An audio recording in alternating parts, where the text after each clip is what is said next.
Today I have the latest evolutionary step in Sony's flagship line, the A1 Mark II. Let me show you how to put it together in a deluxe housing. So first things first, let's set our camera to the side here. Let's focus on the housing.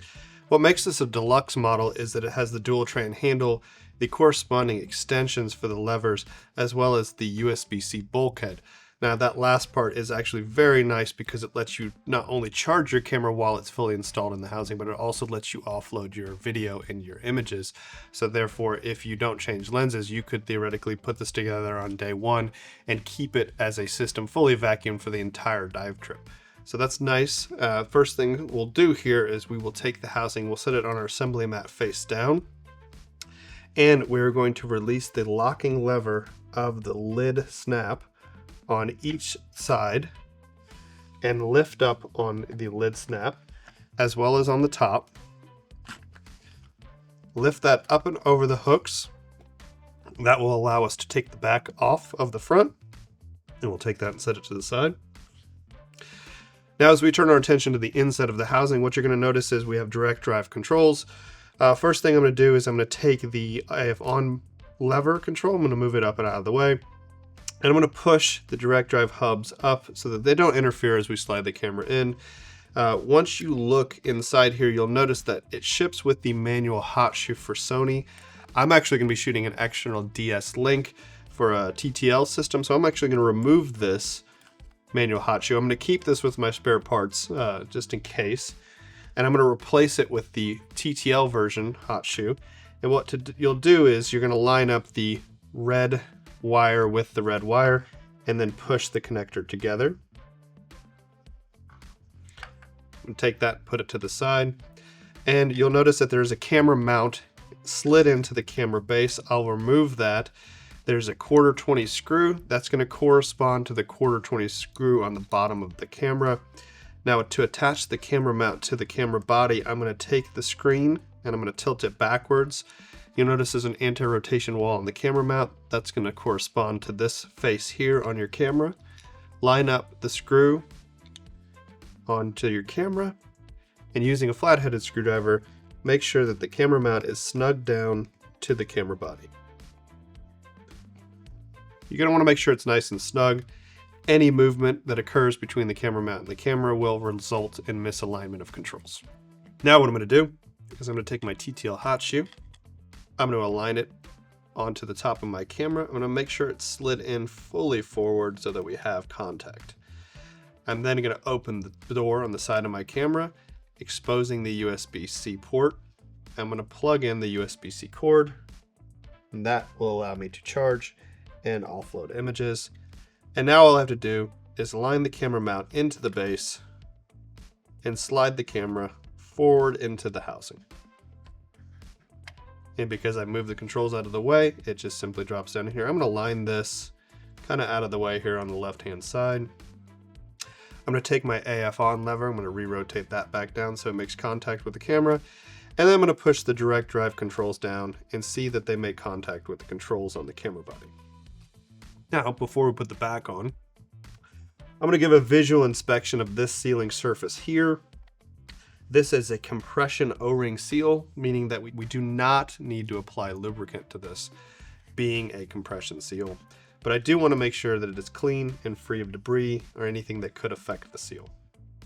Now we're ready to put the back on, and it's as simple as reversing the order. I'm going to check to make sure that this O-ring is also clean and free of debris of anything that could affect its seal, and I'm going to align it to the front, set it down into place, and then I'm going to simultaneously take the left and right lid snap and place it over the hook, and I'll do the same thing with the top. Simultaneously on the left and right hand side, I will push down and lock the back into place, as well as the top. Now take your time here and make sure that your lid snaps did actually lock by attempting to pull them back open. They will not open if they locked in place, and now your back is firmly installed onto the front. Now we can take our housing, set it down, rotate it. We're going to go ahead and set it down on its back here, and we're ready to install the port here momentarily. Now to do that, we're going to take the tool. This will allow you to stick that into the slot of the retaining ring, and you can remove that This is a retaining ring for lenses if you're using an assembly for zooming a lens. And then the dust cap will simply fall into place. We're going to keep all those with our spare parts that we travel with, including the manual hot shoe that we removed. Now, all we have to do is take the lens release button. That's going to correspond to the button down here. You don't need to do that to remove the body cap. So what you're going to do is take your body cap, again, keep it with your spare parts. And we're going to install the lens. Here I have the 16-35 PZ. Now I really like this lens because of the PZ functionality of it. That means that we can actually use the power zoom and zoom this lens through the buttons on the camera itself. I'll put a link to that in the description below so that you can see how to set up your camera to do so.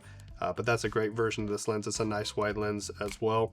Remove the back cap as well as the front cap. And you'll notice that on the front of the lens here, I've already installed the anti-reflection ring. That is designed specifically for this lens, and what it does is it's going to cover up the lettering that you would see here. If you don't, light's going to come in through your port, it's going to get to those letters, it's going to hit them, bounce off, hit the inside of the port, and then reflect back into your camera. So what you're going to notice is you're going to start seeing these letters show up in your video and your images, which is not a very good look. So you put the anti-reflection ring on there, and that should eliminate that. Now what we do is we take the white dot that's on the lens, we take the white dot that's on the camera body, just like we would topside, align those up, and then bayonet your lens onto your camera body. Set that aside because we're ready to put the port assembly together. Here I have the full 8-inch dome port and the 20mm extension. So what I'm going to do is I'm going to start with the extension. I'm going to make sure that all 3 thumb screws are backed out and not protruding proud into the inside diameter of the extension itself. Doing this makes sure that it does not hit an O-ring as you put the assembly together. I'm going to go ahead now, while thinking about that, and do the same thing to the dome port.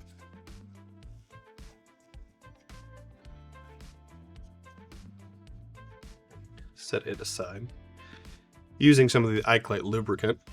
Take a little bit, it doesn't take much, between your finger and thumb, and you're going to apply it to the O-ring. Now this is a piston seal. Now opposed to the compression seal that we had on the back, this is a dynamic seal, meaning that the O-ring is going to slide along a surface.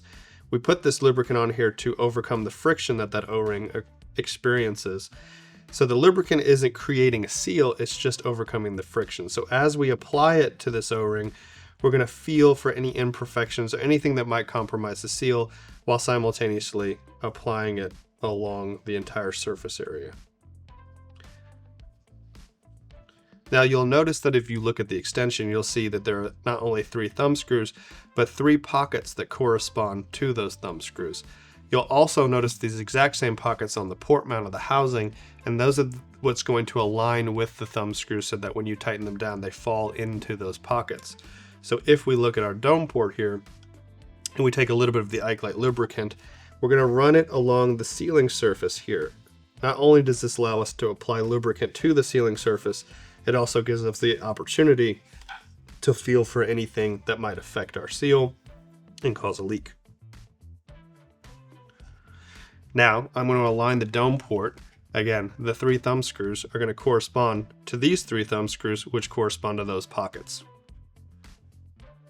Firmly press down evenly across the entire circumference until the 2 pieces come in contact. Now as they came into contact there, that's when the seal occurred. So when we tighten these 3 thumb screws down, it's not creating the seal or improving it, it's just keeping these 2 parts from coming apart. So we're going to tighten the 3 thumb screws on the port itself.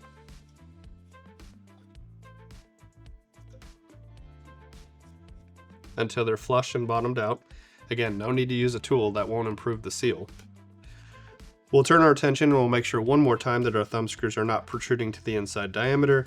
We'll take a little bit of the Ikelite lubricant, again, and apply it to that sealing surface there, just like we did on the port itself.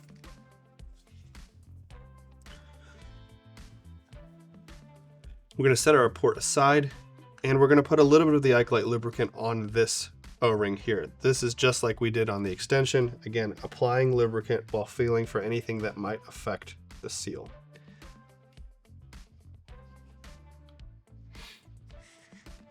Now you'll notice that if you look at the port assembly, we have two shades on the port. One of those shades is actually going to correspond and be in line with that thumb screw, whereas the other will not. The one that is in line with it will be the top of our housing, allowing the shade to be coming from the top and the bottom. So we check to make sure that our thumb screws are not protruding in. Those thumb screws are going to correspond to the pockets in the base of the housing, like so. Again, just like we did on the extension, firmly press down until you make contact all the way around the circumference, and then simply tighten down the thumb screws of the extension. Now, before we proceed to the next step of creating a vacuum in the housing, I do like to take the opportunity to take a few shots. I would hook up my strobe system. I want to make sure that I have a card. It's recording to the card. I didn't leave my lens cap on. Anything that's going to be a problem that when I come back after the dive and find that out, that's going to be a real downer. So I'll take that opportunity, shoot some shots, and then I'll create my vacuum and we'll be good to go. So the last step is going to be creating a vacuum inside the housing. A question I get asked a lot is, do I create a vacuum to check and then release the vacuum and then go diving? What you're going to want to do is you're going to want to create the vacuum and you're going to want to leave it under a vacuum even while you go diving. The only reason you would release the vacuum is to open up your system. Now, to do so, what we're going to do is we're going to push the button on the vacuum valve of the housing, and that's going to release the cap. The cap is tethered so that you won't lose it. And then you're going to take the barbed insert of your pump and you're going to place it inside the vacuum valve until it clicks. Now we're going to use the hand pump to actually create the vacuum inside the housing. Okay, I've created a vacuum inside the housing using the hand pump. Now the number that you go to on the gauge isn't as critical as the fact that the needle isn't moving. If you create a vacuum and you notice that the needle is dropping immediately, that means that something is going to compromise this seal. You've forgotten an O-ring, or there's something that will allow air in, and if air can get in, it means water can get in. So it gives you the opportunity to diagnose and fix this issue. In our particular case here, I usually recommend going to 10. That creates a nice differential in pressure. It's just a nice number to always go to. I check to make sure my gauge is not going below, it's not dropping, so it's staying. I actually just go a tick over 10. And in this case, what I'm going to do is I'm going to let this housing sit. Now, I don't want to allow it sit with the pump attached, because if there's a leak or a crack in the pump itself, that will give me a false reading, meaning that, oh no, my system is compromised, but it very well could have been the pump, which obviously is not something I'm diving with. So what I'll do is I will remove the pump, and obviously when you remove the pump, the needle drops down to 0. I always will make sure I put the cap back into the valve. If you don't, you will experience a leak if you don't put that back in your valve and you go diving. So what you're going to want to do is let this sit. If you can give yourself 10 or 15 minutes at minimum, what I usually do is I usually arrive, assemble my system, and this is sitting out the night before, and I'll check this before I leave that next morning. In order to do so, just like you did before, what we're going to do is we're going to push the button on the valve, remove the cap, and replace it with the barbed end of the pump. And as soon as you fully insert it and lock into place, your needle will jump right back to where you left it. Again, in our case, we have 10. The needle jumped right back to 10, meaning that this held a vacuum no problem for that entire time, and I feel confident in this system. So what I'll do, again, push the button, remove the vacuum port, and replace it with a cap. Always replace it with the cap, and you're good to go. So if you need to disassemble your system, let's say you want to change lenses. If not, again, you could leave this fully assembled for the entire week of diving using the USB-C bulkhead. I will note that if you take the cap off of the USB-C bulkhead to either charge your camera or release your images off the camera onto your computer, you will start to lose the vacuum through the circuit board.